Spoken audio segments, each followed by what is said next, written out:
Escúchame bien. Mientras tú estabas trabajando, pagando tus cuentas, viviendo tu vida cotidiana, algo ocurrió en el Medio Oriente que los grandes medios americanos te están explicando mal o simplemente no te están explicando del todo. Irán acaba de declarar que destruyó un sistema de radar estadounidense valuado en $1.500 millones, instalado en Qatar. 100 millones de tus impuestos, de mi dinero, del dinero del trabajador americano que nunca votó por esa base, que nunca aprobó esa inversión y que probablemente nunca supo que existía. Y aquí está la pregunta que el sistema no quiere que te hagas. ¿Por qué Estados Unidos tiene infraestructura militar de esa magnitud en el Golfo Pérsico? ¿A quién protege realmente? ¿Al pueblo americano o a los intereses de corporaciones y élites que se benefician de mantener esa región perpetuamente en conflicto? Porque cuando un empire gasta 100 millones en tecnología militar en suelo extranjero, y ese equipo es destruido en cuestión de horas, no estamos hablando solo de una derrota táctica, estamos hablando de una fractura en la narrativa del poder. Estamos hablando de un mensaje geopolítico que cambia el tablero completo del Medio Oriente y que tiene consecuencias directas sobre el precio del petróleo, la estabilidad del dólar y el rumbo de la política exterior americana en los próximos años. Hoy vamos a analizar esto juntos sin propaganda, sin miedo, con la verdad que mereces. Vamos a comenzar con lo básico, porque si no entendemos el contexto, no podemos entender el golpe. Qatar es un país pequeño, más pequeño que el estado de Connecticut, con una población de apenas 3 millones de personas, pero Qatar tiene algo que lo convierte en uno de los territorios más estratégicamente importantes del planeta entero. Tiene la base aérea de Aludate, que es la instalación militar estadounidense más grande en todo el Medio Oriente. Ahí operan más de 10.000 soldados americanos. Ahí despegan aviones de combate que han bombardeado Afganistán, Irak, Siria y otros países de la región. Y ahí, según los reportes más recientes, Estados Unidos había instalado uno de sus sistemas de radar antimisiles más avanzados y más costosos del mundo. Un sistema valuado, según fuentes oficiales y análisis independientes, en aproximadamente millones de dólares. Y según Irán, ese sistema ya no existe. Ahora bien, cuando Irán hace una declaración de esta naturaleza, los medios corporativos americanos tienen una reacción muy predecible. O lo ignoran completamente, o lo presentan como propaganda iraní sin ningún análisis serio. Y eso es exactamente el problema. Porque cuando un gobierno, cualquier gobierno declara haber destruido infraestructura militar de esa magnitud, la pregunta inteligente no es simplemente lo hicieron o no lo hicieron. La pregunta inteligente es, ¿qué nos dice este momento sobre el estado real del poder en el mundo? ¿Qué nos dice sobre las capacidades reales de Irán? ¿Y qué nos dice sobre las vulnerabilidades reales de Estados Unidos en una región donde lleva décadas invirtiendo billones de dólares? Hablemos de Irán por un momento, porque creo que muchos de nosotros, formados por décadas de narrativa mediática americana, tenemos una imagen distorsionada de lo que Irán es en realidad. Irán no es simplemente un país caótico gobernado por fanáticos religiosos, como nos han querido hacer creer desde 1979. Irán es una civilización de más de 3.000 años de historia. Es un país con una población de casi 90 millones de personas. Es una nación con una industria militar propia, con ingenieros propios, con capacidad de desarrollar tecnología de misiles, drones y sistemas de guerra electrónica que han sorprendido incluso a los analistas más serios de Occidente. No te estoy pidiendo que admires al gobierno iraní. Te estoy pidiendo que lo analices con honestidad, porque subestimar a un adversario estratégico es exactamente el tipo de error que cuesta miles de millones de dólares y, lo que es peor, vidas humanas. Y aquí es donde el análisis se pone verdaderamente interesante. Irán ha estado desarrollando su capacidad de misiles balísticos y de crucero durante décadas, precisamente porque sabe que no puede competir con Estados Unidos en términos de fuerza aérea convencional. No tiene los aviones, no tiene los portaaviones, no puede ganar una guerra convencional contra la maquinaria militar americana. Entonces, ¿qué hizo? Hizo exactamente lo que haría cualquier actor racional bajo esas condiciones. Desarrolló una estrategia asimétrica, una estrategia diseñada para infligir daño máximo con recursos mínimos. Una estrategia diseñada para hacer que cualquier ataque estadounidense contra territorio iraní sea extremadamente costoso para el agresor. Y esa estrategia incluye misiles de precisión capaces de alcanzar bases militares americanas en toda la región, incluyendo Qatar, incluyendo Bahrein, incluyendo Kuwait, incluyendo Arabia Saudita, incluyendo Israel. El ataque que Irán reclama haber ejecutado en Qatar, si es verificado, no fue un accidente, no fue un acto de desesperación, fue un mensaje político y militar enviado con una precisión calculada. Fue Irán diciéndole al mundo entero, y específicamente, diciéndole a Washington que la presencia militar americana en el Golfo Pérsico no es intocable, que los sistemas de defensa que Estados Unidos ha instalado en esa región con el dinero del contribuyente americano son vulnerables. Y eso para cualquier estudiante serio de geopolítica es un cambio de paradigma. Pensemos en lo que significa un sistema de radar antimisiles de $1.500 millones. Estos sistemas no son simplemente antenas y computadoras, son el núcleo nervioso de la defensa aérea americana en una región. Son la tecnología que permite detectar misiles entrantes, calcular su trayectoria y activar contramedidas antes de que impacten su objetivo. Son, en términos simples, los ojos y los oídos de la maquinaria de guerra americana en el Golfo. Si ese sistema fue destruido, aunque sea parcialmente, significa que hay una ventana de vulnerabilidad real. Significa que los planificadores militares americanos, ahora, tienen que reconsiderar sus supuestos básicos sobre la seguridad de sus instalaciones en la región, y eso tiene implicaciones que van mucho más allá de Qatar. Déjame llevarte a un contexto más amplio. Porque este episodio no ocurre en un vacío, ocurre en el marco de una tensión que se ha estado escalando durante años entre Estados Unidos e Irán y que se intensificó dramáticamente con el asesinato del general Qasem Soleimani en enero de 2020, ordenado por la administración Trump. Ese asesinato, celebrado por algunos como un triunfo de la política de presión máxima, tuvo consecuencias que aún estamos viendo hoy. Irán juró venganza. No lo dijo en abstracto. Sus líderes lo dijeron públicamente con nombres y apellidos, con una claridad que debería haber sido tomada mucho más en serio de lo que fue. Y desde entonces hemos visto una serie de acciones iraníes directas y a través de sus aliados en la región que forman parte de esa respuesta prometida. Hemos visto ataques de los Houthis en Yemen contra infraestructura petrolera saudita. Hemos visto ataques con drones contra bases americanas en Irak y Siria. Hemos visto la guerra en Gaza escalar hasta niveles que han cambiado la percepción del mundo árabe hacia Estados Unidos de manera probablemente irreversible. Y ahora, si las declaraciones iraníes son ciertas, hemos visto un ataque directo contra infraestructura militar americana en Qatar. Esto no es una serie de incidentes aislados. Esto es una estrategia coherente. Esto es Irán ejecutando con paciencia y con precisión una campaña de desgaste diseñada para demostrar que el dominio militar americano en el Golfo Pérsico tiene límites reales. Y aquí quiero detenerme para hablar de algo que rara vez se discute en los medios americanos, incluso en los medios progresistas. Quiero hablar del costo real de la presencia militar americana en el Medio Oriente, porque creo que la mayoría de los americanos, incluyendo los americanos que hablan español y que están viendo este video, no tienen una imagen completa de lo que esa presencia realmente cuesta, no solo en dólares, aunque los dólares son devastadores. Los estudios más serios que se han hecho sobre el costo de las guerras de Estados Unidos en el Medio Oriente desde el año 2001 hasta hoy, hablan de cifras que oscilan entre 6 y 8 billones de dólares. Billones, no miles de millones, billones con una B. Eso es más que el PIB anual de Alemania.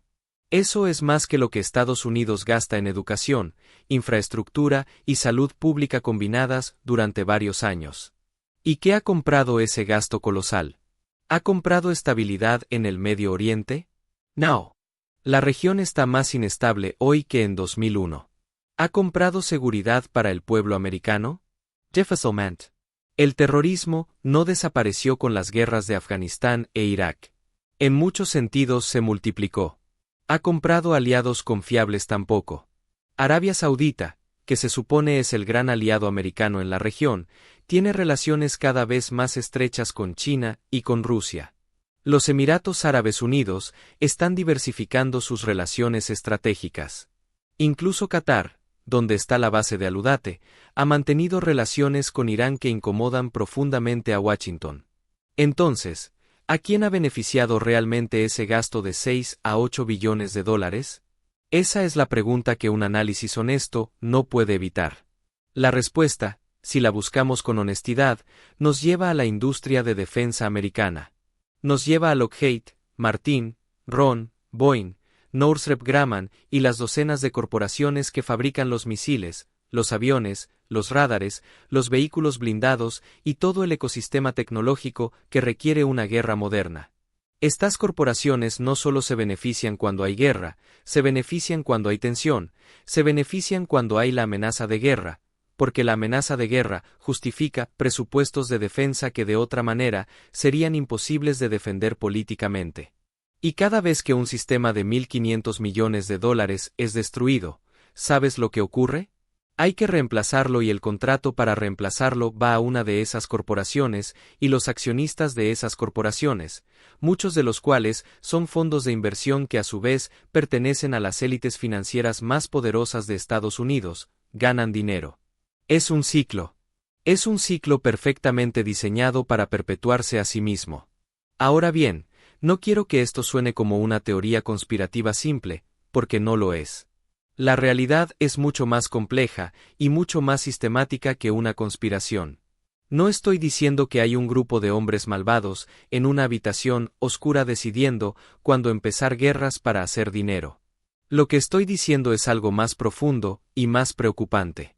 El sistema económico y político americano ha creado estructuras de incentivos que hacen que la guerra y la tensión militar sean más rentables que la paz. Y cuando la guerra es más rentable que la paz, no necesitas conspiradores.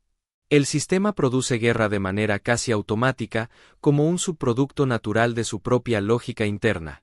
Volvamos a Irán y a Qatar, porque hay otra dimensión de esta historia que necesitamos explorar. Qatar no es solo la sede de la mayor base militar americana en el Medio Oriente. Qatar es también el país que alberga la cadena de televisión Al Jazeera, que ha sido durante décadas una de las pocas voces mediáticas en el mundo árabe que no está completamente alineada con los intereses americanos o israelíes. Qatar es también el país que ha mantenido canales de comunicación con Hamás, con los talibanes y con otros actores que Washington considera terroristas, pero que en el mundo real son fuerzas políticas con las que tarde o temprano hay que negociar si se quiere alcanzar algún tipo de paz. Qatar juega un doble juego, y lo juega con una habilidad extraordinaria. Mantiene la base americana que le da protección y legitimidad internacional, y al mismo tiempo, mantiene relaciones con actores que Estados Unidos considera sus enemigos, lo que le da influencia y relevancia en un mundo donde la polarización extrema deja muy pocos espacios de mediación. Este ataque, si fue real, pone a Qatar en una posición extraordinariamente difícil. Porque Qatar ahora tiene que demostrarle a Washington que sigue siendo un aliado confiable, pero al mismo tiempo Qatar no puede darse el lujo de romper completamente con Irán, que comparte con Qatar el campo de gas natural más grande del mundo, el campo North Dome South Pars, que es la base de la enorme riqueza qatarí. Qatar vende gas natural licuado a Europa, a Asia y a otros mercados. Y una parte significativa de esa infraestructura energética está en proximidad geográfica con Irán. Una confrontación militar directa entre Estados Unidos e Irán, desencadenada en territorio qatarí, sería económicamente catastrófica para Qatar. Así que Qatar tiene que caminar una línea extremadamente fina entre sus alianzas americanas y su necesidad de coexistencia funcional con Irán. Todo esto nos lleva a una pregunta más grande, y es la pregunta que creo que más le importa a la gente que está viendo este video. ¿Estamos más cerca de una guerra directa entre Estados Unidos e Irán? Y si esa guerra ocurre, ¿qué significa para nosotros, para la gente común que vive aquí en los Estados Unidos? Porque las guerras que Washington pelea en el Medio Oriente no se quedan en el Medio Oriente. Sus consecuencias llegan aquí. Llegan en forma de precios de gasolina más altos. Porque cualquier conflicto que amenace el estrecho de Hormuz, por donde pasa aproximadamente el 20% del petróleo mundial, va a causar una perturbación en los mercados energéticos que se va a sentir en cada gasolinera de cada ciudad americana. Llegan en forma de más jóvenes americanos enviados a combatir en guerras que no entienden completamente. Llegan en forma de más deuda nacional porque las guerras se pagan con deuda, y esa deuda la pagarán nuestros hijos y nuestros nietos. Y hay algo más que necesito decirte, algo que los medios corporativos casi nunca discuten de manera honesta. Una guerra con Irán no sería como las guerras de Irak o Afganistán. Irán es un país fundamentalmente diferente. Irak en 2003 era un país debilitado por más de una década de sanciones internacionales, con un ejército que había perdido gran parte de su capacidad combativa, con una infraestructura deteriorada y con una población que en muchos sectores recibió inicialmente a las tropas americanas con alivio, cansada como estaba de décadas de dictadura de Saddam Hussein. Irán es todo lo contrario. Irán tiene un ejército regular, una guardia revolucionaria y una red de milicias aliadas en Irak, Siria, Líbano, Yemen y Gaza que forman lo que se llama el eje de resistencia. Una guerra contra Irán no sería una campaña de 21 días terminada con la caída de una estatua en Bagdad. Sería un conflicto regional de proporciones enormes, con frentes múltiples, con ataques en Israel, con ataques en bases americanas en toda la región, y con una posibilidad real de escalada que podría involucrar a potencias como Rusia y China. China es un elemento crucial en este análisis, y es un elemento que aparece cada vez más en cualquier discusión seria sobre geopolítica del Medio Oriente. China firmó con Irán en 2021 un acuerdo de cooperación estratégica de 25 años valorado en $400.000 millones. China compra petróleo iraní a pesar de las sanciones americanas, lo que le da a Irán una fuente de ingresos que limita significativamente la efectividad de esas sanciones. Y China, junto con Rusia, ha estado bloqueando resoluciones del Consejo de Seguridad de la ONU que podrían aumentar la presión internacional sobre Irán. No porque China ame al gobierno iraní, sino porque China tiene un interés estratégico claro en debilitar la hegemonía americana en el Medio Oriente y en el mundo. Cada vez que Irán le da un golpe a la presencia americana en la región, China observa con atención y en algunos casos con satisfacción, porque un Estados Unidos debilitado y distraído en el Medio Oriente es un Estados Unidos con menos capacidad de enfrentar el ascenso chino en el Indo-Pacífico. Y Rusia, que está librando su propia guerra en Ucrania con el respaldo de drones y munición iraní, también tiene interés en un Medio Oriente agitado que mantenga a Washington ocupado y dividido. Estamos hablando de una convergencia de intereses entre Irán, China y Rusia, que no es una alianza formal, pero que funciona de manera práctica como una coalición antihegemónica, una coalición que está desafiando activamente la arquitectura de poder global que Estados Unidos construyó después de la Segunda Guerra Mundial y consolidó después del fin de la Guerra Fría. Y ese desafío es real, no es propaganda, no es exageración, es la realidad geopolítica del mundo en el que vivimos en este momento. Ahora quiero hablarte de algo que me parece moralmente importante, porque el análisis geopolítico, sin dimensión moral, se convierte simplemente en cinismo. Hay que preguntarse, ¿qué significa todo esto para la gente común que vive en estas regiones, los yemeníes que han estado muriendo por años en una guerra que en parte fue posible gracias a las armas americanas vendidas a Arabia Saudita? Los palestinos en Gaza que están viviendo una catástrofe humanitaria de proporciones históricas. Los iraníes comunes que sufren bajo un régimen autoritario, pero también bajo sanciones económicas que les impiden acceder a medicamentos y tecnología básica. Los soldados americanos, muchos de ellos de comunidades latinas, afroamericanas y de clase trabajadora, que son enviados a combatir en guerras que benefician principalmente a quienes nunca pondrán a sus propios hijos en uniforme. Todo esto tiene un costo humano que los números no capturan completamente, y ese costo humano debería ser parte central de cualquier discusión sobre política exterior americana. La narrativa que nos han vendido durante décadas es que la presencia militar americana en el Medio Oriente es necesaria para mantener la estabilidad regional y proteger el flujo de petróleo que alimenta la economía global. Pero esa narrativa tiene fisuras enormes que se han ido haciendo más visibles con el tiempo. La estabilidad que esa presencia supuestamente garantiza es una estabilidad para los regímenes aliados de Washington, no necesariamente para los pueblos de la región. Y el petróleo que esa presencia supuestamente protege es cada vez menos relevante para la economía americana, que ha aumentado dramáticamente su propia producción doméstica en las últimas 2 décadas. Entonces, la pregunta legítima que todo ciudadano americano debería poder hacerse sin ser tachado de antipatriótico es: ¿por qué seguimos gastando cientos de miles de millones de dólares cada año, manteniendo una presencia militar masiva en una región que ya no es tan crítica para nuestros intereses energéticos como solía ser y cuya inestabilidad en gran medida es producto de esa misma presencia, y volvemos al radar destruido en Qatar? Millones de dólares. Ese dinero podría haber construido decenas de hospitales en comunidades americanas que no tienen acceso adecuado a salud. Podría haber financiado programas de educación pública en estados que llevan años recortando presupuestos escolares. Podría haber invertido en infraestructura de agua limpia en ciudades donde los niños todavía beben agua contaminada con plomo.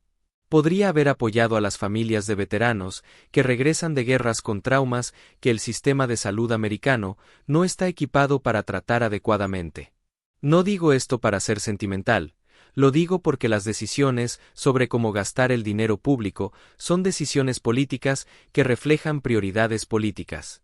Y cuando un país gasta 100 millones en un radar en Qatar y no puede garantizar agua limpia en Flint, Michigan, esa es una declaración política sobre qué vidas importan y qué intereses se sirven. Esto no es simplemente un debate sobre política exterior, es un debate sobre qué tipo de país queremos ser. Es un debate sobre si los recursos colectivos del pueblo americano deben seguir siendo utilizados para proyectar poder militar en regiones donde ese poder genera más hostilidad que seguridad, o si esos recursos deben ser redirigidos hacia las necesidades reales de la población que los genera con su trabajo cotidiano. Es un debate que la clase política americana en ambos partidos se ha negado sistemáticamente a tener de manera honesta, porque tener ese debate de manera honesta requeriría cuestionar los intereses de corporaciones y élites que financian campañas políticas, que controlan medios de comunicación y que tienen acceso directo a los tomadores de decisiones en Washington. Así que cuando Irán declara que destruyó un radar americano de 1.500 millones de dólares en Qatar, y cuando los medios te presentan eso simplemente como propaganda iraní o como otro episodio más de tensión en el Medio Oriente, yo te pido que hagas algo diferente. Te pido que hagas las preguntas que el sistema no quiere que hagas. ¿Por qué estaba ese radar ahí? ¿A quién protege realmente esa presencia militar? ¿Qué intereses se sirven con la perpetuación de esa tensión? ¿Y qué podría comprarse con ese dinero si las prioridades políticas de este país reflejaran las necesidades reales de su pueblo en lugar de los intereses de su clase dominante? Porque al final, la geopolítica no es solo un juego de estados y militares y corporaciones. Es la historia de cómo se organiza el poder en el mundo, de quién se beneficia de esa organización y de quién paga el costo. Y entender esa historia con honestidad y con profundidad es el primer paso para imaginar un mundo donde el poder se organice de manera diferente. Un mundo donde 100 millones de dólares no se gasten en un radar en el desierto, sino en las vidas reales de la gente real que los produce. Eso es lo que está en juego en este momento, y eso es exactamente por lo que este tipo de análisis importa. Ya.